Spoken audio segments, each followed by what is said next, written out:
How to log in National Student Loan account.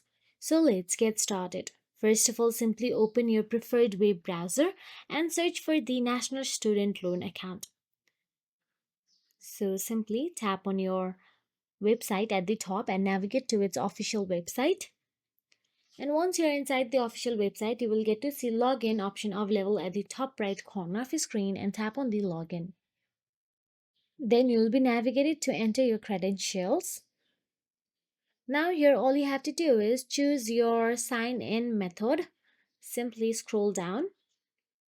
Choose your sign in, whether it is GC key, sign in partner, provincial sign in. So here I'm simply tapping on the GC key. Then all you have to do is enter your credentials to access your account. So basically, to access your National Student Loan account, the process varies depending on whether you are in the United States or Canada. This is for the Canada process. And once you enter the credentials, tap on the login and you will be logged into your account.